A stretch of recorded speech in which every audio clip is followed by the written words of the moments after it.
Level 7. The Way of the Masters. Everything that unfolds in the material world begins first in the realm of spirit. Anyone seeking true, lasting change, whether personal or collective, must begin where all things begin, in spirit. The experiences now labeled good or evil, meaningful or indifferent, started with spirit siblings choosing divergent life paths. Each path emerged from differing interests within a community where the primary preoccupation was, and remains, the original norm. As spirits embraced distinct ideologies, they formed ideological tribes. These are the spirit tribes that many people speak about. There are countless spirit tribes today, yet they can all be fully grouped into the 3 different mastery pathways about to be described. Each tribe followed a life path shaped by its conviction, and spirits still move between paths when their inner certainty changes. Any spirit who fully rejects the lure of alternative preoccupation becomes free of the events playing out in the material worlds. Such a spirit has one focus: to live in oneness with the Spirit Father and with its fellow spirits, no matter what those spirits are presently experiencing. Rejecting alternative preoccupation is the direct return to the primary path of the original spirit tribe. But such a choice is impossible for anyone who has not remembered themselves as a spirit being. Spiritual identity, your spirit ID, is forged only in the realm of spirit. In the human world, one may identify as anything the material mind imagines, but this is the realm of alternative preoccupation, where identities can merge with forms. A spirit in primary preoccupation does not identify as man, woman, animal, mountain, river, or star. In the realm of truth, you are one thing alone, a formless being of truth, a beloved lover. Beloved because the Spirit Father loves you unconditionally. Lover because you also love the Spirit Father and your spirit siblings without condition. But in an alternative preoccupation, you become whatever you claim to be. Once you, the beloved lover, enter a material form, that form begins to make demands based on how much of your love the material form has. If you ignore those demands, the form becomes unsettled, sometimes collapsing, sometimes dying, but always reacting. It will beg, threaten, seduce, flatter, guilt-trip you into obedience. Indeed, it is not the form that imprisons anyone, but one's love for the form or the pleasure it offers. This is the bondage. The spirit that is rooted in primary preoccupation has no allegiance to its material form. No material world defines it. No realm of form holds its loyalty. You are here because you chose to experience an alternative preoccupation. Every living spirit in form made this decision before entering the material worlds. Once here, the memory fades and foundational choices feel difficult to make or unmake, especially when life presents circumstances you do not remember choosing. Sometimes you briefly remember who you are and wish others would treat you accordingly, but this is the realm of alternative preoccupation. No one here is duty-bound to protect your interests. Everyone must accept this truth. You are not the center of anyone's assignment, even if they appear fixated on you. Unconditional love exists only in the realm of primary preoccupation. No one came here to replicate it fully. Attempting to do so is not just unrealistic, it is impossible. A realm built on conditions cannot generate unconditionality. You came to explore the difference between the perfection of the spirit realm and the conditionality of the material worlds. Some of you came to deliver truth because you saw the entanglements of your siblings, yet others came to oppose that truth. Missionaries and saboteurs walk side by side here.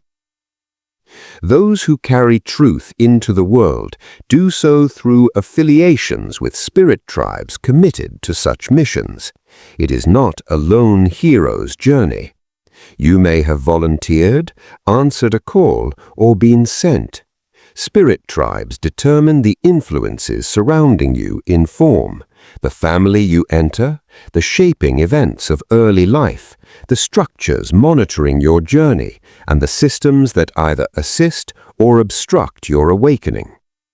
If your spirit tribe does not prioritize return to the source, it will oppose your direct and personal alignment with the Spirit Father.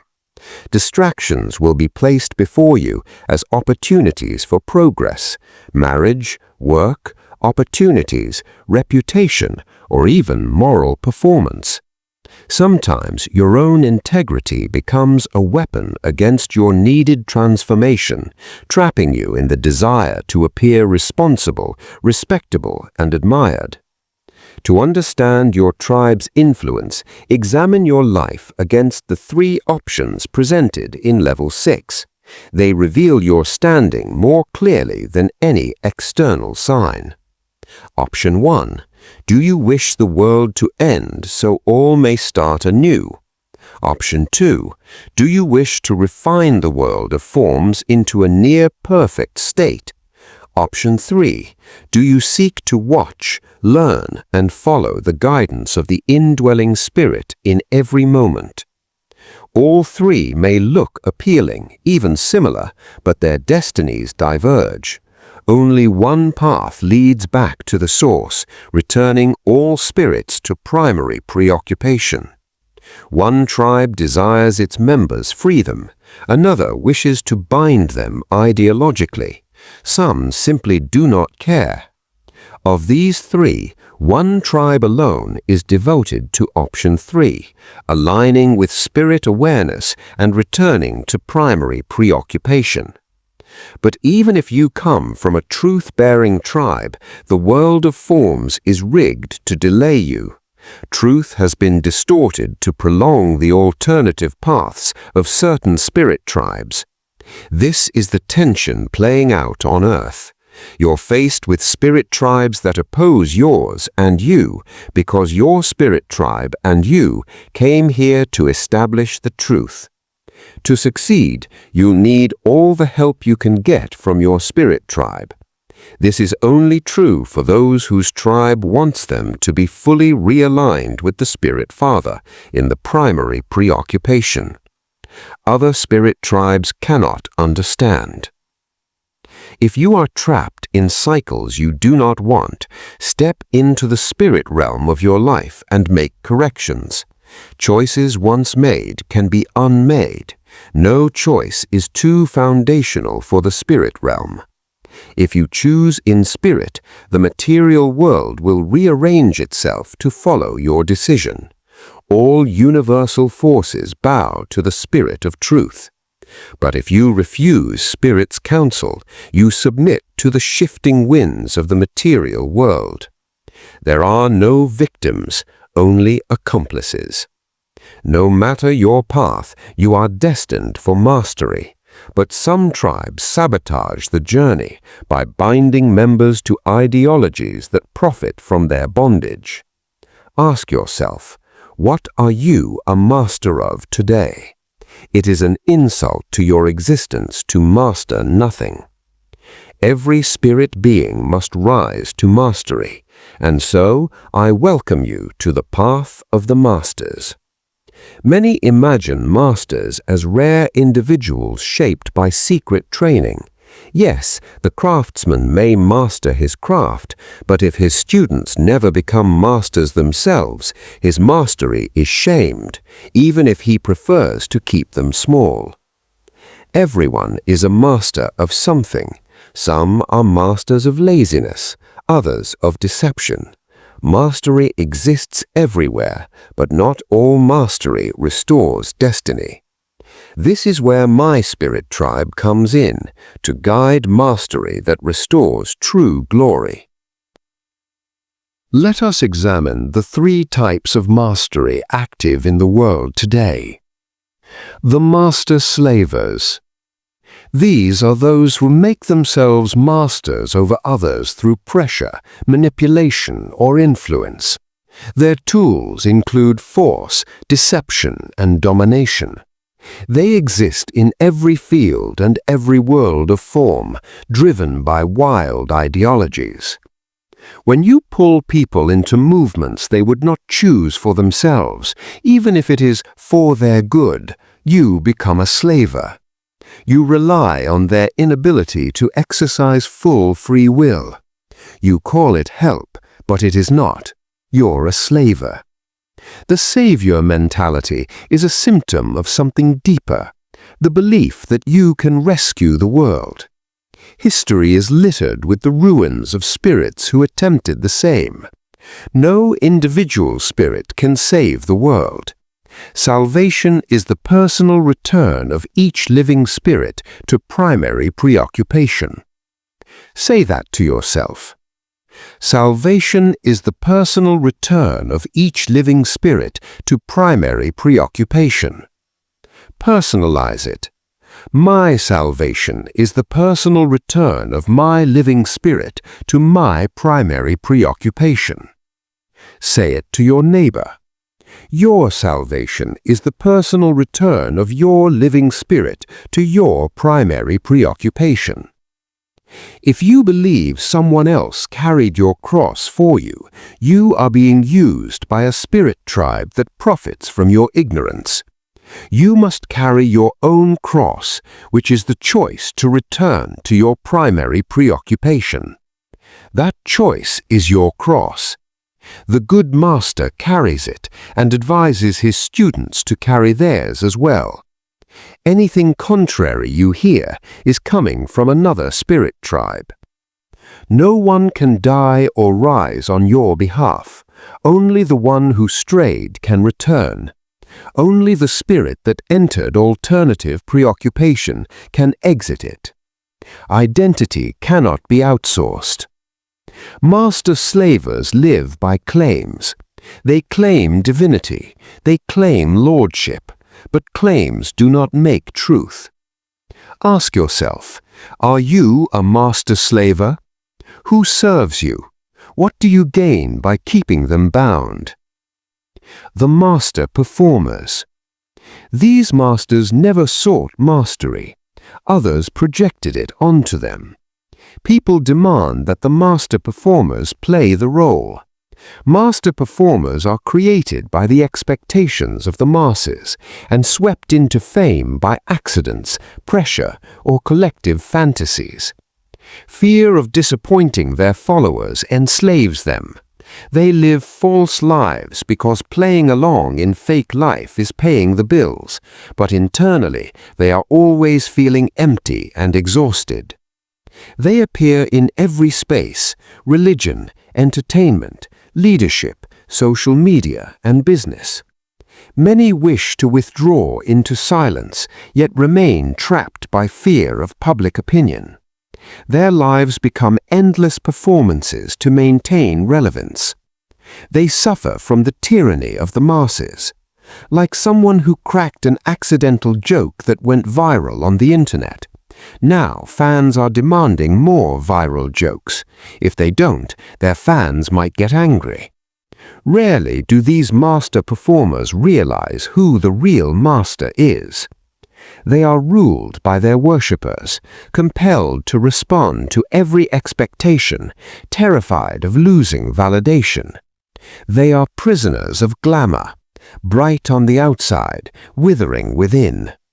They are perhaps the most unfortunate group of masters you'll ever find. Among the so-called native gods, they were humans who lived exemplary lives. But others saw them and said, "You are certainly a god. This is beyond ordinary." And by such vainglorious decree, a master is made out of a mere citizen of the alternative preoccupation. This could be you today, until you deliberately refuse to seek the approval or love of others. They've lost their lives. Now they exist for applause, servicing the egos of an audience that doesn't care. Prostitutes of approval, empty in substance, loud in color. Leaders and gods ruled by their worshippers, forced to answer every shallow prayer just to remain visible. They'll do anything to keep the pleasure centers of their fans lit. In the business world, they have taken loans, launched ventures, and announced something big. Too late to turn back now, right? They're exhausted, yet they keep feeding the very machine that's killing them in real time, the market. Master performers can't choose themselves, so they lie. They baptize fear as purpose, pressure as calling, panic as destiny. And they call it God because it sounds holy enough to hide behind. Ask yourself, are you a master performer? Whose expectations control you? Is your glittering slavery worth more to you than your sanity? The master restorers. These are the ones who turn fully inward. Through discipline and sincerity, they have conquered the internal noise of worldly life and anchored themselves in the stillness of the source. They do not waver before death or betrayal. They have chosen the primary preoccupation, and nothing can dislodge them. They save themselves and teach others to save themselves. They do not play savior. They simply say, "Observe my life in this realm of form. Follow if you seek the Spirit Father." They bring no illusions. They dismantle lies. They restore truth without demanding recognition. Even if they stand alone, they remain steady. The moment anyone tries to idolize them, they correct it swiftly. When the ovation gets loudest, they disappear. They are not your gods, never. These are the true masters, not those gathering crowds, but those living truth in quiet power. Master restorers shape their lives to embody their primary preoccupation. Their alignment with the Spirit Father becomes their living message. They raise the vibration of the world simply by being who they are. The world wants to make them special saviors, but they have no hand in it. They elevate the world not by noise, but by the life they live. Their mastery is influence, and their existence the invitation. Ask yourself, are you a master restorer? How deeply has your life aligned with your primary preoccupation? What has this choice cost you in the world of form?